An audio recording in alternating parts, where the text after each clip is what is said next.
World Liberty Financial, a DeFi protocol supported by Donald Trump and his family, will start selling tokens today, exactly 3 weeks before the presidential election, for which Donald Trump is the Republican candidate. And joining us now to discuss, he happens to be in town, Skybridge Capital founder and managing partner, and Trump's former White House communications director, Anthony Scaramucci. People to stay away from that nonsense. But so you're investing in World Liberty Financial? No, I'm not investing in that, and you should not invest in that. I mean, what are your thoughts on this? He's pumping it on just another, Twitter. It's another scam. There's greatness in our industry, and then there's nonsense like this. And yes, I understand that he's pro crypto and he spoke at the Bitcoin conference, but to do this, Bitcoiners love him, and he's putting out a Well, they love him because they don't know him. They don't know how transactional he is, and they don't know how dangerous he is. And he talks about non-white immigrants the way the Nazis talked about the Jews in the 1930s. So you can like him if you're a transactionalist, you think he's going to be good for your Bitcoin, but he's not good for your society, he's not good for your civilization. And this nonsense, there's no Bitcoin maxi that looks at World Liberty Financial and says, yeah, that's a good feature of Donald Trump's 3 weeks out prior to the presidential election doing this sort of nonsense. Why is he doing this? And why 3 money. weeks before? He thinks this will help him make money if it gets launched. 3 weeks before the election? Yeah, because if he wins the presidency like Truth Social, these things will go up. It's also it's a money scam. He can get some of his donors to funnel money into that. It ends up in his pocket, and then he can fund things that he needs to do for himself. I mean, it's a transparent scam, and you should avoid it at all costs. So in your opinion, it's the same as the $100,000 watch or the $60 It's actually not Bible. an opinion. That is a fact, okay? Yes. The Bible and the watch are like little accoutrements. If you want to buy those, that's great. But this is a full-on scam, and the problem with this thing is it hurts the industry when people are doing nonsense like this. He describes himself as the chief crypto advocate. You know, when you were with him during that Trump administration, he hated crypto back then. Yeah, he hated crypto. Yeah, he fired what happened? 25 different tweets, anti-Bitcoin, anti-crypto. Money happened. You know, Vivek went to him and others and said that these guys are getting annihilated by the worst SEC commissioner, chairman in U.S. history. Gary Gensler has been a failed SEC commissioner. And you can champion this, and you can raise billions of dollars, so $50 to $100 million if you champion this. He said, great, let's do it. So it's all about money. He's a transactionalist. He's not about principle. He's consistent. When it comes to crypto policy, and if there were to be another Trump administration, do you think he'd actually help the industry this time? Because I say this with... So he wouldn't. He would not help the industry because he is going to hurt the society. Okay, and he's talking about using the American military to persecute his political adversaries, and he's talking about shutting down media businesses using the FCC. Shut down those businesses. Don't go by me. Just look at the tapes of what he's saying. And so, no, he would hurt the industry because you got to go with the society first before you think about the industry. And so Vice President Harris has made a couple of big statements, including one yesterday on X about the need to protect people that own assets in the blockchain and to make sure that the U.S. is a leader in blockchain technology. And people like myself and Mark Cuban and others that are working alongside of her believe that she will have a pro-blockchain and pro-crypto stance in her administration, which is a diverging thing from the Biden administration. But I would say this to all your viewers and listeners. You want this to be bipartisan.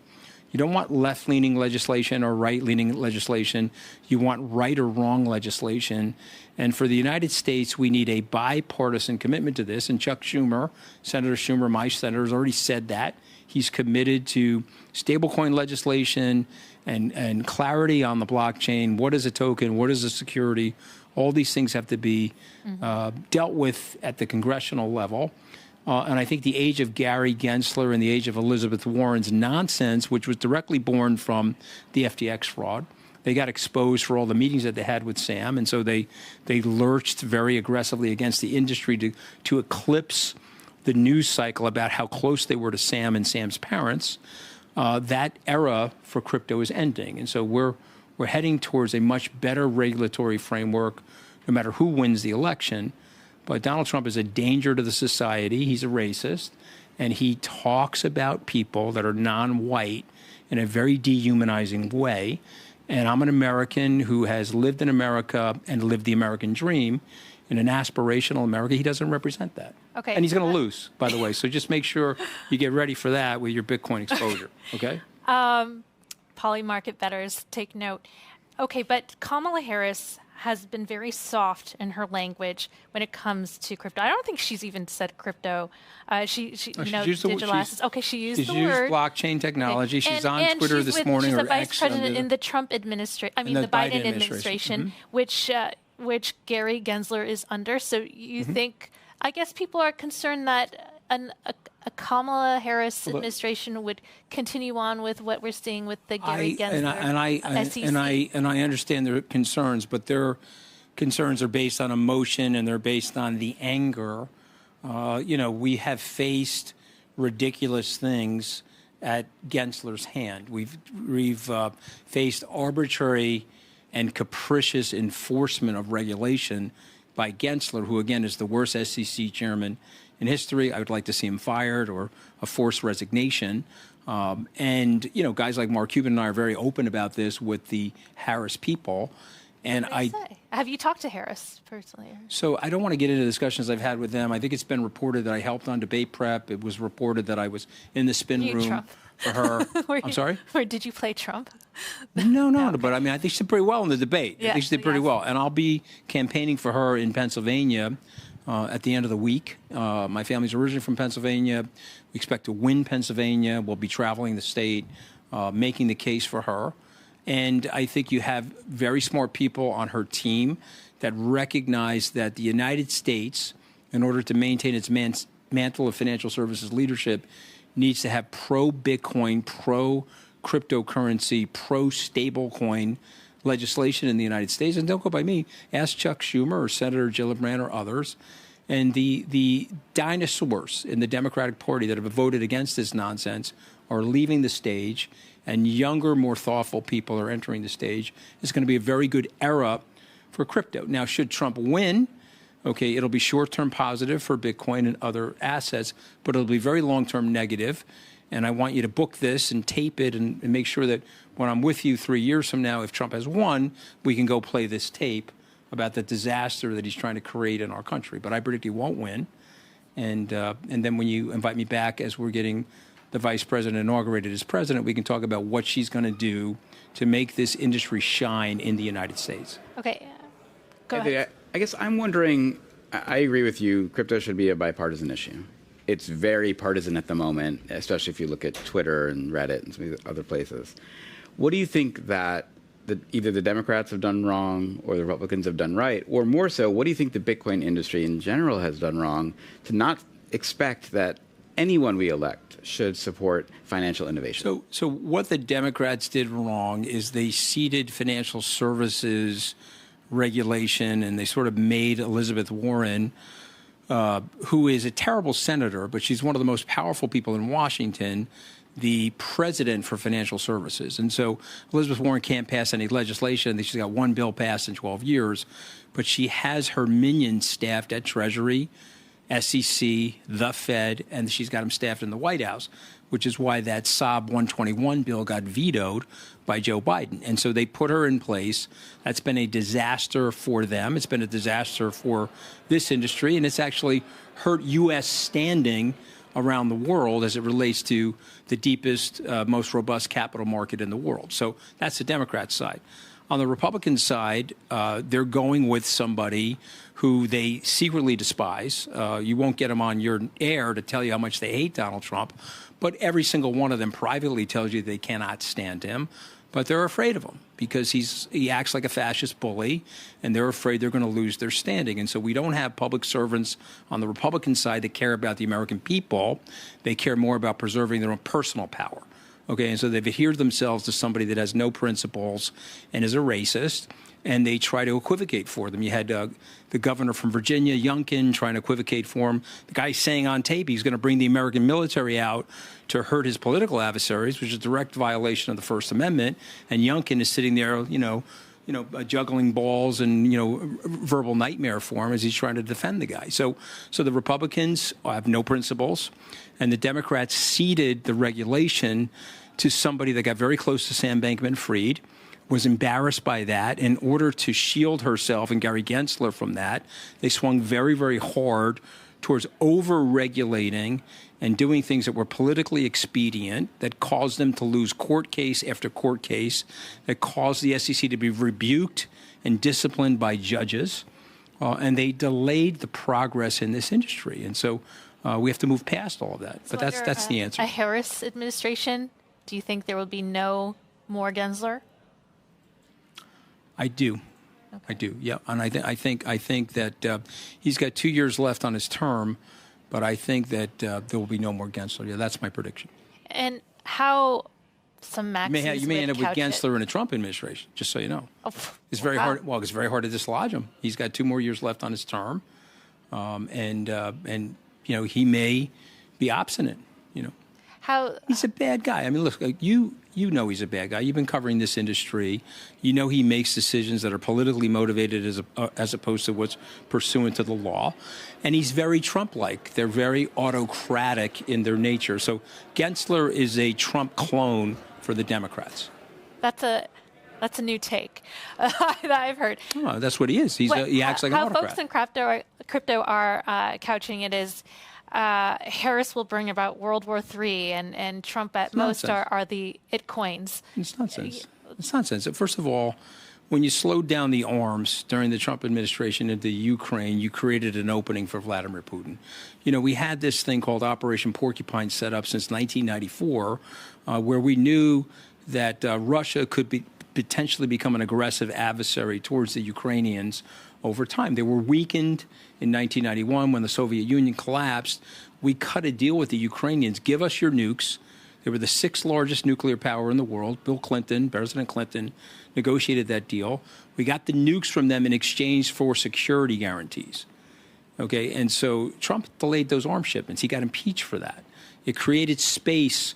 Okay, Trump is the one that renounced NATO. Putin said, okay, this is great. NATO is weakened. The alliance is fractured.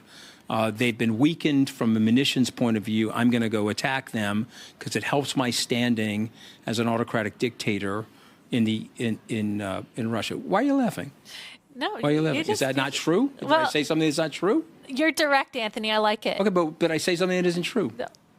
Okay, but what do you want on your show? You want honest stuff, or you want I like the direct. What do you want on your show? You want the talking points, or you want why do you think Trump? So a Harris victory will further solidify NATO. It will preserve the Western democratic and liberal ideals that we're living under. You have 5.7. You want to talk about a worry for crypto?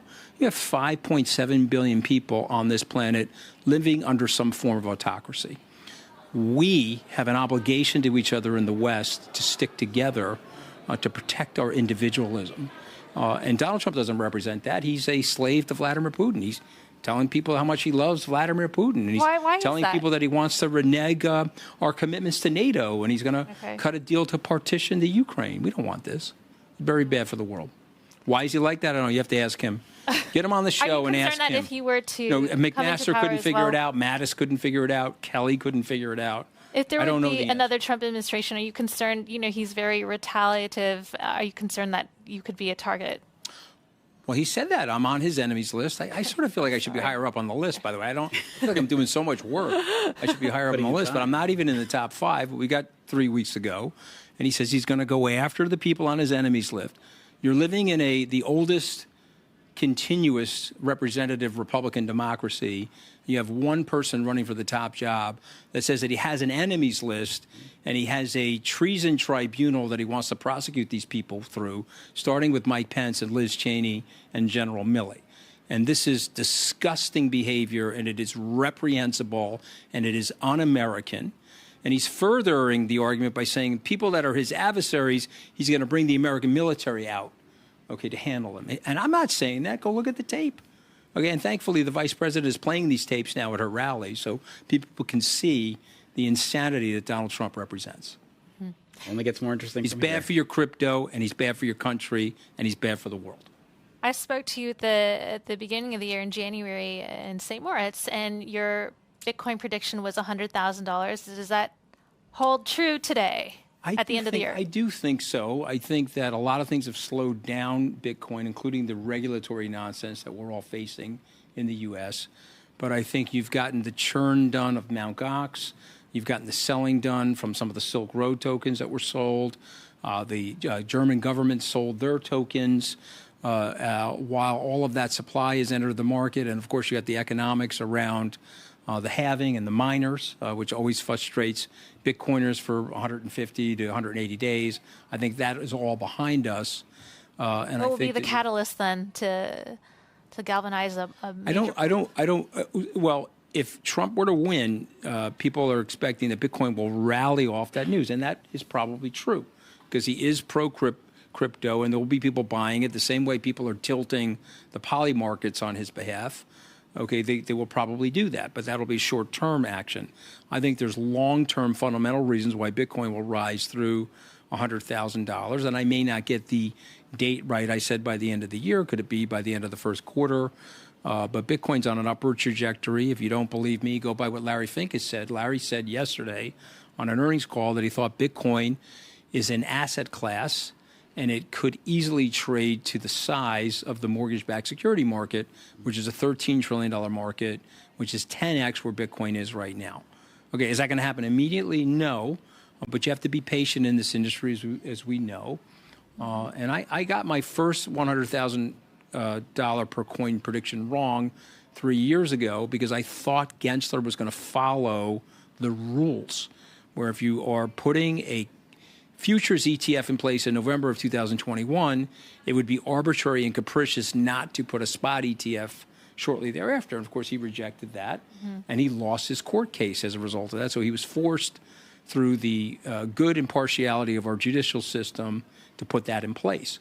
And so we've been delayed by regulation, but not by fundamentals of what's going on in that market. Just want to ask, how's the fund doing? And I know I've seen that you had a 25% or 26% jump in the first quarter. But how I was reading, Bloomberg would put it, in the past 5 years, it posted annualized returns of less than 1%.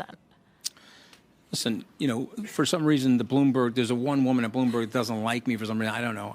I don't know why she doesn't like me. But, when you look at these statistics, you can cut them in a lot of different ways. We have a lot of people who are very happy with that fund. The fund was up 25% last year. I don't even know if I'm allowed to talk about the performance, but I just say it's roughly up the same amount this year.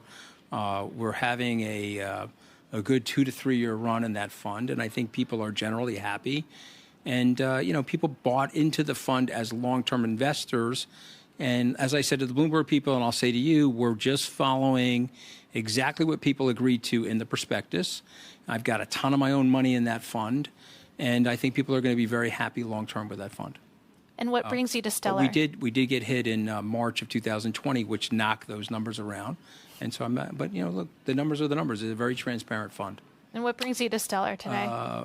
You. Happy to see you. Oh, thank you. We're going to talk about Sam Bankman-Fried before I leave, or we're okay this time? We'll probably be okay. And that's it. We're out of time. We're out of time.